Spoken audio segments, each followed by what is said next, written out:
रामकृष्ण हरी. खरं पाहायला गेलं तर त्या राजाने आपल्यासाठी आपल्या देहातील रक्ताचा कण न कण वाहिला आणि त्या राजामुळे तुमचं माझं अस्तित्व आहे.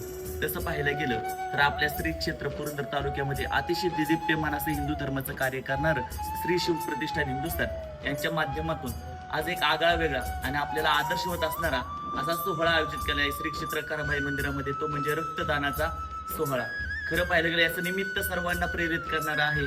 ज्या राजाने आपल्यासाठी रक्ताचा कण कण वाहिला त्या राजाच्या निमित्ताने रक्तदान करण्याकरिता मी सर्व तमाम युवकांना हीच विनंती करेन, आपण देखील आपल्या छत्रपती शंभू राजांच्या निमित्ताने होत असलेल्या या रक्तदानाच्या सोहळ्यामध्ये सहभाग घ्यावा आणि त्यांना आपण एक चांगली आणि आदर्शवत अशी श्रद्धांजली आपल्या रक्ताच्या थेंबातून वाहूयात, हीच मी आपल्या सर्वांना एक आग्रहाची विनंती करेन. आणि आज आमचं श्री क्षेत्रवीर या ठिकाणी कीर्तन असल्यामुळे आम्ही सारे विद्यार्थी लवकरच इथं आलोय. आता आम्ही ते रक्तदान करून जाणार आहोत.